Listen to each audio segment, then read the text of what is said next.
Guys, welcome back to my channel. আমি রিয়া। তো আজকে আরো একটা নতুন ভিডিও তোমাদের সঙ্গে শেয়ার করতে চলেছি। তো আজকে আমাদের এখানে হচ্ছে খেলা।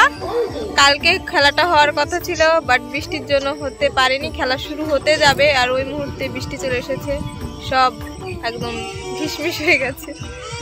তো আজ খেলা হবে, তো সেটা তোমাদের সঙ্গে শেয়ার করবো। তোমরা ভিডিওটা কন্টিনিউ দেখতে থাকো। তো এইখানে হবে খেলা, তোমাদের আগে একটু দেখে রাখছি। আমাদের বাড়ি থেকে বেশি ডিফারেন্স না, হেঁটে গেলে 1 মিনিট লাগে। তো রাতে খাওয়া দাওয়া শেষে চলে এসেছি খেলার মাঠে। এখানে এসে দেখি সবাই দৌড়ে দৌড়ে চলে যাচ্ছে বাড়ি, বাইক নিয়েও সবাই চলে যাচ্ছে যারা খেলতে এসেছিল, কারণ বৃষ্টি হচ্ছে। 2 দিন একই টাইমে বৃষ্টি হয়েছে, তো খেলা আর হয়নি। এটা ছিল প্রথম দিনের ভিডিও। তো প্রথম দিন একটু গেছিলাম, পরের দিন যাওয়ার আগেই বৃষ্টি চলে এসেছে আর যাওয়া হয়নি। পরের দিন শুরু হয়েছিল খেলা, 2টো ম্যাচ হয়েছিল, তারপর বৃষ্টি চলে এসেছে আর খেলা হয়নি। ওখানে শেষ, কপাল খারাপ, ভগবানের আশীর্বাদে এবছর খেলাটা হলো না। তো বন্ধুরা, কালকে ভেবেছিলাম যে আমাদের এখানে খেলা হচ্ছে, তোমাদের সঙ্গে শেয়ার করব, কিন্তু প্রাকৃতিক দুর্যোগের কারণে কপাল খারাপ, হলো না। 2 দিন হলো না। কালকে ডেট ছিল, তার আগের দিন ডেট ছিল, 2 দিনই গেল। আর তো হবে না খেলা, তাই শেয়ারও করতে পারলাম না, দুঃখের বিষয়। তাই আমরা সবাই মিলে এসেছি আজ, একটু বিকেলে রাস্তায় বেরিয়েছি, একটু ঘুরতে যাব তাই। তো এখানে আছি আমি, আর আছে ইনি, মুখ দেখাচ্ছে না কেউ, বাট আর আছে এই দুটো। তো আমরা এখন ঘুরতে যাব আমাদের ব্রিজে, দেখে আসি কতদূর কি হলো। তো আমরা সবাই মিলে এখন যাচ্ছি ব্রিজে।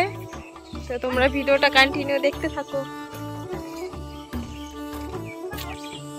তো আমাদের গ্রামটা তোমরা একটু উপভোগ করো, তোমাদের সঙ্গে শেয়ার করছি 4-5টা গ্রামে। যেতে যেতে এই গাছগুলো আমার চোখে পড়লো। তোমরা কি এই গাছগুলো কেউ চেনো? যদি চিনে থাকো অবশ্যই কমেন্টে জানিও।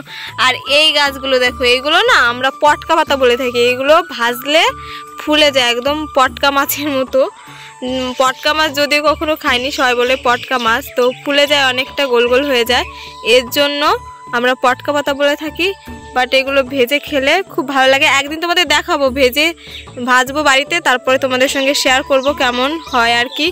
আর তোমরা যদি কেউ খেয়ে থাকো এই পাতাগুলো অবশ্যই কমেন্টে জানিও। আর তোমরা কি পাতা বলে থাকো এগুলোকে অবশ্যই কমেন্টে জানিও। যেতে দেখলাম এই যে একটা কলার মোচা, এখানে কত মৌমাছি বলতা সব ঘুরঘুর করছে, আমাকে কামড়ে দেবে নাকি বাবারে।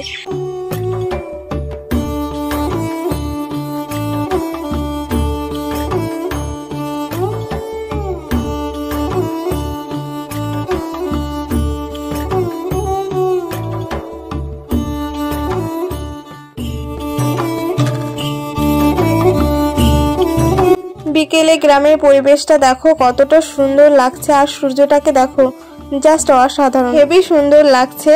আর মাঠে দেখো কতগুলো ছাগল বেঁধে রেখেছে, আর সবুজ ঘাস, তার উপরে ছাগল ঘাসগুলো খাচ্ছে, খুব সুন্দর লাগছে দেখতে।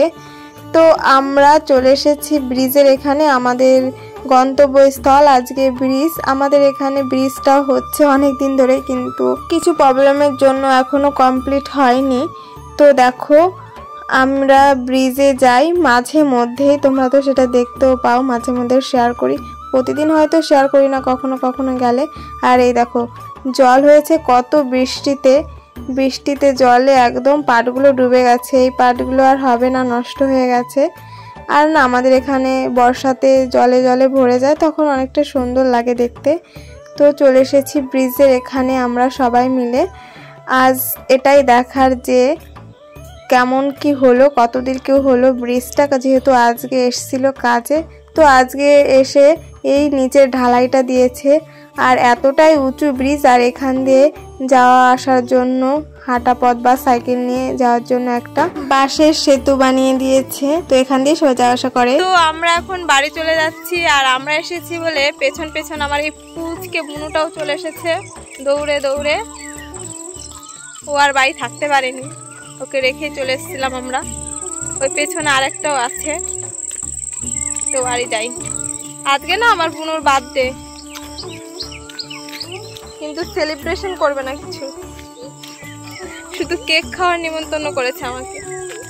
তো চলে এসেছি বুনুর বার্থডেতে, আর সব বেলুনগুলো ফুলিয়েছিল ছোট ভাইটা। আর এই দেখো প্রত্যেক বছর জন্মদিনে এই ফল কাটা এই দায়িত্বটা আমারই থাকে, প্রত্যেক বছর আমি কাটি। তো এবছর সেরকম মানুষকে বলেনি, কাউকেই বলেনি, শুধু বাড়ির আমরা ভাই বোনেরা মিলেই ওর বার্থডেটা সেলিব্রেশন করছি।